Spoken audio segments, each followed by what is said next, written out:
If you've been contacting suppliers for your Amazon wholesale business and you're simply just getting ignored, you're getting rejected, or simply you're just getting offered bad quality, low margin deals, I promise you, you're not alone. Now, the truth is, probably 80% of suppliers just simply are not worth your time. But here's the thing. If you learn how to find the other 20%, that is where the real money is made. And today, I'm going to show you how to spot them. If you haven't seen me before, my name is Jack Davey, and I've been selling on Amazon for the past 4.5, 5 years now.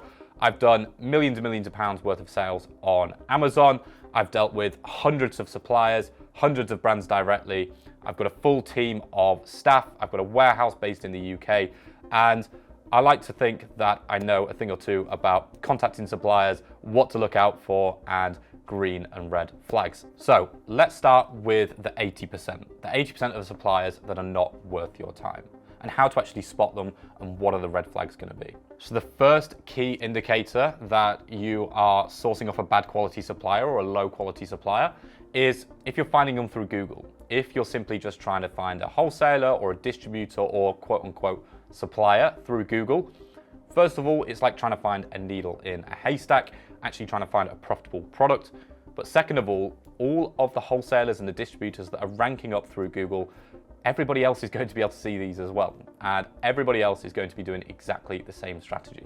So these are what I call low barrier to entry, low quality suppliers that just in truth, you don't want to be dealing with at all in your Amazon wholesale business. So a real world example of this is if you are quote unquote trying to find a Nivea wholesaler, it's just going onto Google and typing in Nivea distributor UK. You're just going to find low quality, low barrier to entry suppliers, ones that really are going to have no profit in them, or even if they do have profit in them, it might last a month, 2 months, 3 months maximum. So that is the first red flag, but that really comes down to you actually contacting suppliers the right way and you having the correct process for it.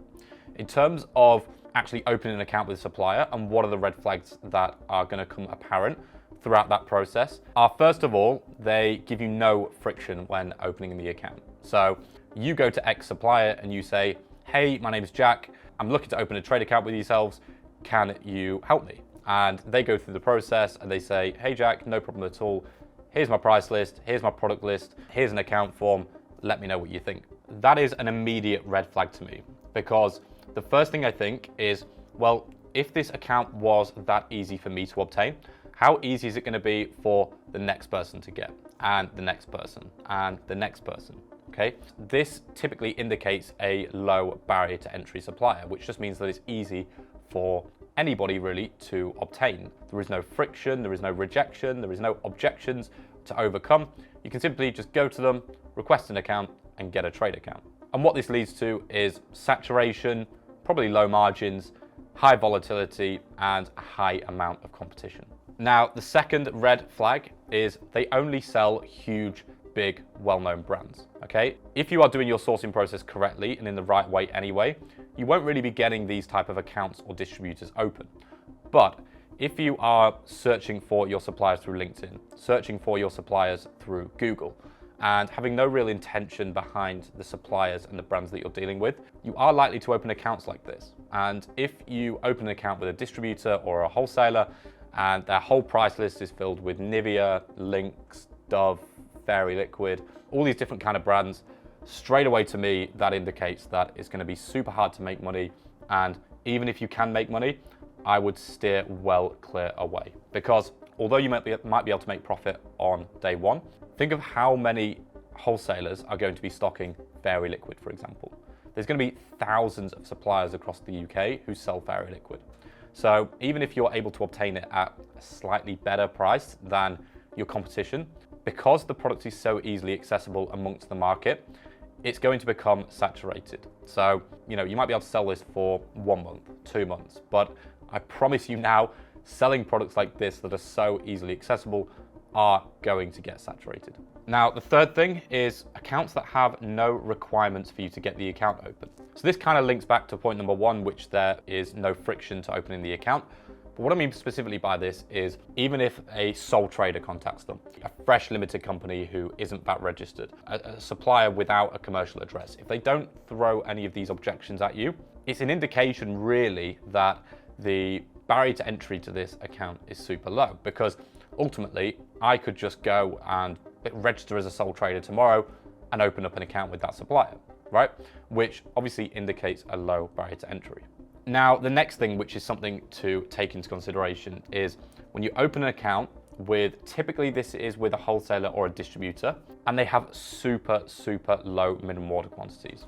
And what I mean by this is maybe £50, £100, £150. And the reason why this is a bit of a red flag is because it indicates that they typically supply smaller businesses, okay? They're not used to doing big volume and big wholesale.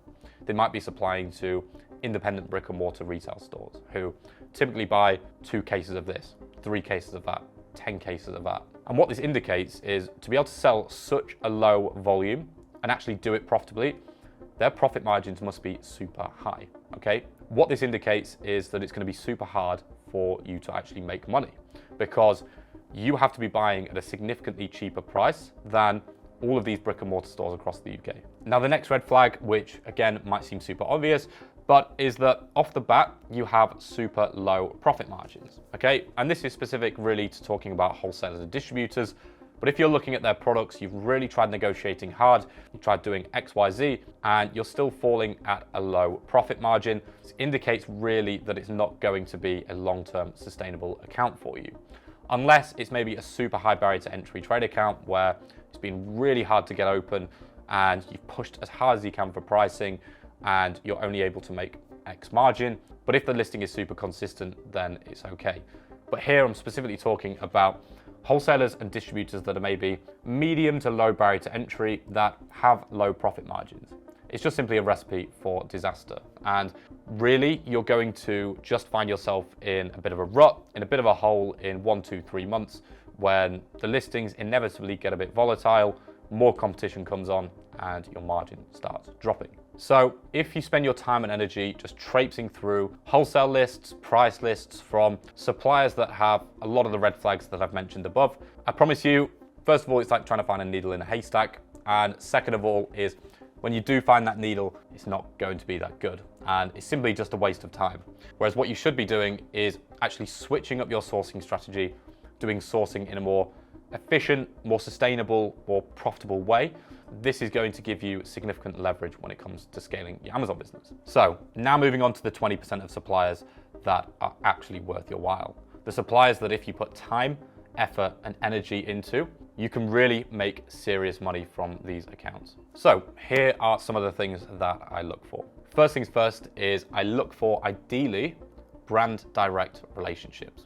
Okay. Now, the reason why I say specifically brand direct relationships is because if you're dealing with a brand directly, it's likely not going to be one of these huge corporate conglomerates like Procter & Gamble or any of these type of companies.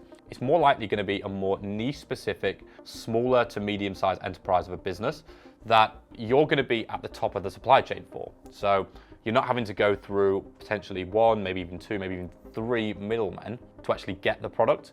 You'll go straight to sometimes even the manufacturer, but the brand owner, which typically means that if you are good at negotiations and you're good at actually getting these trade accounts open, if you manage to secure a really good price and a price better than your competition, you can typically last on these listings and build great relationships for years to come. These are the type of accounts that you really want to be putting all of your time, effort, and energy into, because it only takes one account to really transform your Amazon business. Now, the second green flag that I look out for is what I call selective distribution, okay?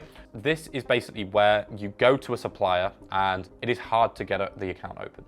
You can't just go to them, contact them, ask for a trade account, and they just give you everything straight away. They will actually face you with a rejection. They'll probably reject your inquiry initially and say, no, they're not looking for more trade accounts at the moment. But if you find a way to actually overcome these objections and overcome the rejection from these type of suppliers, it indicates that they're only distributing and they're only supplying a select number of people, right? And that may even come down to 1, 2, or 3 Amazon sellers. So if you're getting accounts open like this, especially with brands directly, it's going to indicate that the listings are probably going to be a lot less saturated. They're going to be a lot less volatile because there's a lot less people who have access to buy these products. They're going to be a lot more consistent in price, and they're probably going to be much more sustainable. meaning that you're able to sell on them for years potentially. And it will typically mean that you're not competing against 10, 20, 30 different Amazon sellers who are all buying from different suppliers. If you're buying from a brand directly that's high barrier to entry, typically their products aren't going to be offered at wholesalers and distributors that other Amazon sellers can buy from. So the actual accessibility for this product and these type of products is going to be very, very low. Like, a lot of people just aren't going to be able to get access to buy them, which ultimately converts into you being able to sell the product for longer and making more profit. Now, the next thing is niche specific brands, okay, and niche specific suppliers. There is honestly a gold mine in super niche products, okay? But it's understanding and learning how to actually find these products, how to actually identify these products, and how to actually convert them into successful trade accounts. But the more niche you go, typically the higher barrier to entry it becomes, and the more consistent and profitable it will be if you manage to get that account open. Again, just going back to the example, you don't want to be dealing with the Niveas of this world, the Lynxes of this world. You want to be dealing with super, super niche specific products, categories, brands that people typically pay a high price point for. And when you manage to get these niche specific accounts open, I promise they will last a very long time. Now, the next thing is healthy profit margins. You really want to be aiming for healthy profit margins from day one. It's super, super important that you negotiate as hard as you can on day one, not only just to make the most profit margin, but this will also allow you to actually stay on these listings for a longer, more sustained period of time. Take this as an example. You've got person A and person B. Person A opens the account and person B opens the account.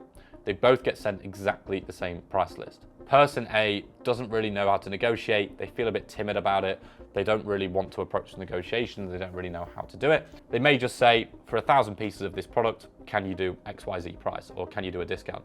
And they may be buying the product for £5 a unit. Whereas person B understands how to leverage negotiations, how to communicate with suppliers properly, how to add perceived value, and they get the product for £4 a unit, okay?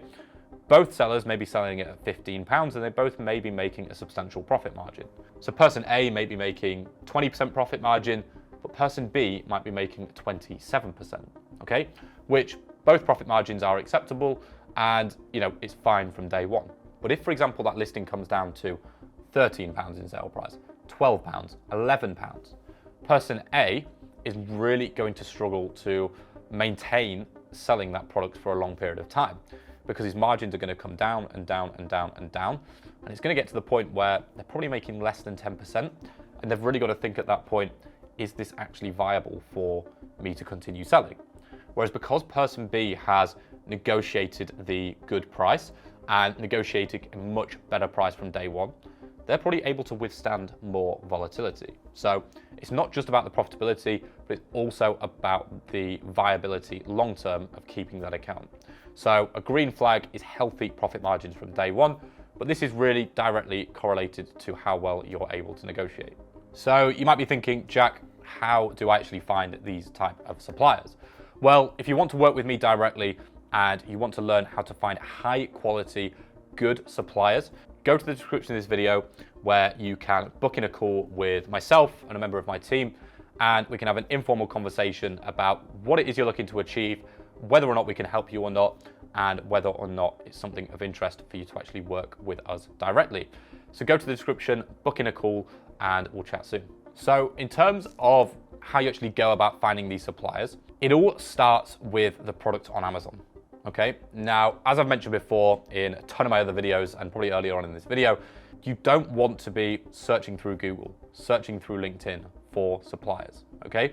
You want to actually be doing the reverse of that. You want to be finding the listings on Amazon first, making sure they're of a good enough standard and a good enough quality for you to actually put the time, effort, and energy into actually going out and contacting the brand. You need to make sure that they're not super saturated. They're not full of online and retail arbitrage sellers. They're not full of low quality wholesale sellers. They're not full of A2A sellers. You know, they're not private label listings.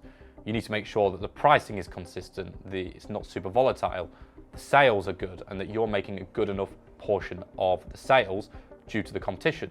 You've got to look at all of these things on Amazon first and really validate the product, because everything comes down to that. It's the first part of the process, it's the first part of the input chain, and you really need to dial in on this process. And after that, you always want to be contacting the brands directly. I've done a ton of other videos in the past about going and contacting brands and actually the process of doing it. I'll actually link the video in the description of how you can actually find these wholesale suppliers. But I hope you've enjoyed the video and hopefully it's been super valuable to you.